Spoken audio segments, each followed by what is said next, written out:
Well, hello. As some of you know, building a model out of the box is one thing. You get kits with instructions and parts and they go in their place. But when you modify something, it can become something totally different. And there's a lot of test fitting, modifying, customizing, test fitting, trial and error, and so much more. So as you can see, this car does not have any door lines. Rather smoothed out. It's a little rough yet. There are a couple more layers of filler and sander to go along yet. Some know this car as the Wraith, Dodge Interceptor MS4 I believe, from the movie The Wraith. This started life as a Jaguar XJ220. The nose had to be cut just in the middle of the headlights, shrunk in, cut in half, brought together, filled back in. The whole thing from here down all the way around is one piece. Still have to put some headlights up in here. This area should actually be a little more squared off, but for what the Jag has, this doesn't work too bad. Does need modification. As you can see, this is glass. These parts are all plastic. This is the kit part. This was glass in the original kit, but is now plastic. Making all these filler pieces and smoothing it all out takes a lot of time. Well, I built this one. This was number 3 that I had built. It's hard to get out of that glare. There we go. And for the most part, it turned out pretty good. It's well on its way to becoming better. Somebody had just recently asked me if I would build them one. Mentioned I have this one ready to go, get started. Tail light still needs to be worked out, and the rear fascia stuff, and the spoiler, which is a quick flat add-on piece, not a big deal. But it makes it easier for painting because there's a gold stripe that separates, or a red stripe that separates. So anyway, as I was starting to do the doors, I figured I'd bring you guys along. As you can see, I started some panel scribing to get the door line marks. This would be the back of the door, and this would be the back hatch that flips upward this way. And on the one I did that has full on, including that much, it actually lands pretty nice, and throughout most of the build everything worked good until I got the hinges in there and got it set. The hood landed just fine, but something kept the front of the car slid just slightly forward. I'm not exactly sure where that issue came from, but in the end, when it closes, it looks pretty good. A little off, not too bad, but when it's open, you'd never even know it. So anyway, these doors, as you can see, there really isn't a whole lot of room in the front fender area. There is a wheel well in here, so it's really tight area in this section, but this door has to fold up this way. So to make the hinges for that, I found something that does work, and I have used it on the passenger side on my full detail car. I didn't do the driver's side door for whatever reason. I think by the time doing one of them I had enough and said no, I'm not doing all 3. So anyway, what I'm going to do is I'm going to take the back of my knife and I'm going to continue scribing through all of these to get the rest of the lines, get the door popped out, start cleaning up some of the areas in here and on the door, and then I have to make all the filler panels that patch it all together and box in the door, because there's the inside of the frame interior chassis is quite a ways up in there.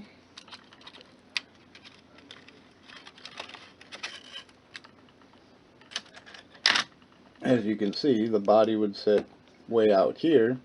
So you got to fill in this gap between the two with a rocker sill and the door sills, and then, as I had mentioned, there really ain't a whole lot of room here for the hinge. I do have to pop this out and cut it along this flat line area here, which is about where it comes to, and then the top half I can either put onto the door or modify and customize again. Making these fresh and easy isn't that hard to do. I did it originally, so we can modify that. This is the basic Jaguar XJ220 chassis, interior, motor. I mean, if it was made to go 220 miles an hour, that's plenty good, right? A little bit new aerodynamics to it and a little smoother flow, it might actually hit 220 a little easier.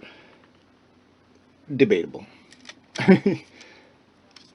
And as you can see, the bottom of the car is just one solid, plain, not a whole lot to it. But to make the Jaguar into this car, there's a lot of customizing to the back portion of the chassis. This part actually still fit on pretty decent and stuff, but to do what I did on my full build, which takes an awful lot, this whole back end was gutted, leaving not much of the original left.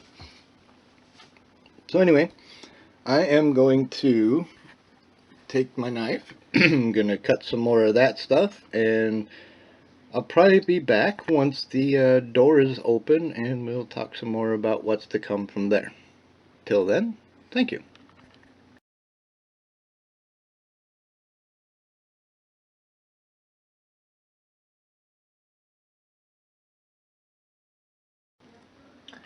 Okay, as you can see, I got the panel lines all scribed out.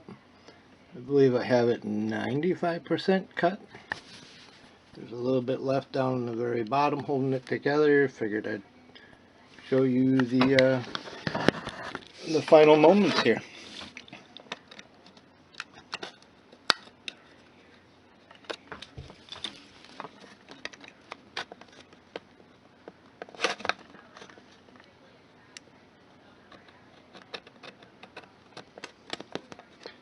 Just take time, let the tip of the blade do the work.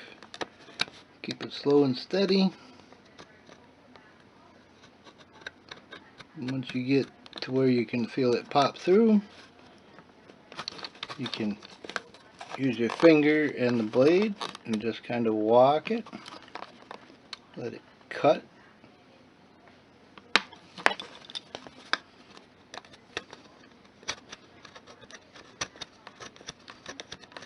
Feel a couple of spots left here.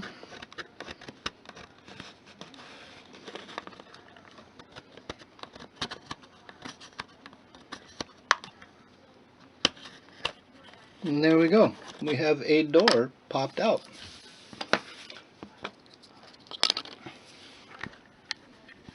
So now, as you can see, I'm going to have to take and clean up all the way around the outside edges. Smooth this out. Clean all of these up. Keeping this from breaking is pretty hard to do because it's not a very thick area. Very careful in these areas. This one, I'm going to be cutting this out as well just to give it a panel line, not to actually remove it, but then it also has to come all the way across to this side to scar the panel lines. And I have to fill in the window area, box in the whole door section. Let's get you a quick little look of how it looks with the interior in place, so you can see how much area needs to be worked on. Okay, so as you can see, there's quite a gap between here and there, all the way around, that needs to get filled in. Quite a bit, actually. You know, some spots a little more than others, but and then I don't know if we can get a little bit of sunlight up in there here. That kind of works. As you can see in here, there really is not a whole lot of area between the fender, and this is where that hinge has to be, right in this area, so that it can flip up. But with the hinge being about right there, the bottom of it has to be way down here so that when it comes up, it clears this part.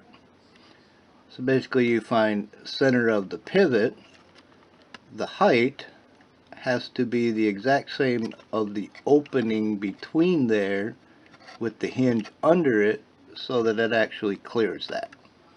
Because if it's less than, it'll bump and it'll only go up so high. So that is a very tight, tricky spot to put a hinge in, but we will. I already have the system plotted out for it, I believe. If you can see here in my diagram, this would be the center point of the pivot. This is the mounting bracket onto the fender, and then it comes way down into the very bottom of the door with an up shape so it has something to mount to in the door. But this area right here is what has to clear this section of the fender, because if I come straight out, it'll only go up so far and might as well just leave the door shut. So anyway, as you can see here in my my template, a lot of different parts and pieces here and there. We got the car with all the panel lines scribed basically so we know what goes where as to line it up. This was my window top and rear. I'm using the actual kit window in this one, so but the first one I had, it didn't have any glass, so I made this template so I knew where to bend it to get that nice curve. The rear bulkhead. These tail fins are actually this section here on both sides. They fill in that little gap. The tail light panel. See, this door skin and this door bottom are what I'll be using to fill in most of this gap area. The interior door shelf will actually be where this door butts up to the actual door. There will be a flat panel in here, and then there's another panel on the bottom of the door that should ride right next to it. The lower interior door panel, which is the lower half. And then we got plenty of other bits and pieces and some other fun stuff. And as you can see, this would be the nose of the car, one solid piece. These here are actually the full length sides of the car. So with just them added to the body, you kind of get the beginning shape of everything you need to work with. This is the rear hinges that I created. This would be the tail light section area, and then where it mounts to the hinge and to the top of the body and back. But then this actually mounts to a part of the frame as to where it hinges, so that when it comes open, this part almost touches that. Normally the back of the wheel arch will actually hit the wheel by the time it gets up so far, so it can only go so far. But as you can see, there's a lot of parts, and this is a kit that I made based on the first time I built the car. As I was making the pieces, I got them test fitted, and I'm like, well, let me transfer those over onto a piece of paper so I can make the second one. And eventually I had all these little templates that worked out really well for what I needed to do, so I put them all on a sheet of paper so I knew what I needed if I wanted to build a second, which I have. I have built a second one of these, and this would be the third one that I had built that is now getting ready to be modified, customized, finished up, and sent on to its new home. So got a lot more work to do, and thank you for swinging around, checking out what's going on, and we'll be back with more when I get that far.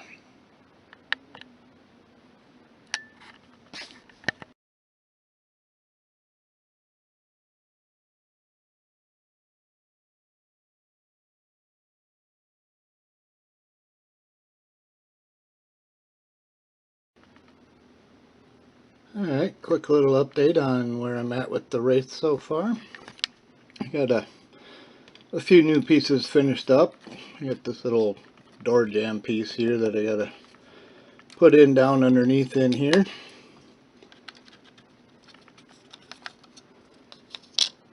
Okay, as you can see, I got the lower door in and the door sill plate. Got the door jamb worked out. This little plate here goes in this area to kind of block it off. Got the inside window filler piece, basically. The door itself, well, inside door skin, and the door base. And then, as you can see, it's kind of blocked off in there. So I got a backer plate inside here. I do have to fill this upper area to keep it solid, and I got to do the same in there as well. As you can see, this area up here, it needs to be filled. But this is where the hinges got to go. And if you remember me saying, most of the hinge has to be down here, slightly in, and then the gap all the way up to about right here, leaving all of this wide open so that it clears this area, so that when the door opens, it comes up to there. But I don't know if you can see how much room there's going to be in there, which really won't be a whole lot. I do have to I will have to narrow this out probably about into here. I'm going to follow that a little bit, trace it through, just so I can clear this part of the dash here, which actually, as you can see, just barely, but it does hit. I don't want to cut it off the dash when I can rather cut it off of here. But again, I don't have very far. But that's where the hinge has to be, is right dead in there, so that the pivot is about right here, and then it comes all the way down just enough to clear that area as it makes its circumference. So anyway, that's pretty much where that's at. And as you can see, with all the scuffing and sanding and smoothing out, she's got a ways to go with a lot of that yet too. So anyway, that's a small little update for you. Some more project to go. I got, like I said, I got to work out the hinge, narrow this down a little bit so I have the room. Put my little filler piece up in there. Got to go inside that little notch into there so that it kind of fills it in. But the outside curve is about right. Just got to get the inside one to flush mount in there. And it seems this is actually the body and that's actually the interior. I can't actually notch into it because there is a lip in here. So I want to try to keep it to the front, but it slants back to here, so there is kind of a gap area. I might fill that and then just butt up to it so that it has a nice smooth slide down and a tighter fit once it's done. We'll see how that goes out when we get that far. But for now, that's progress. See you in the next update.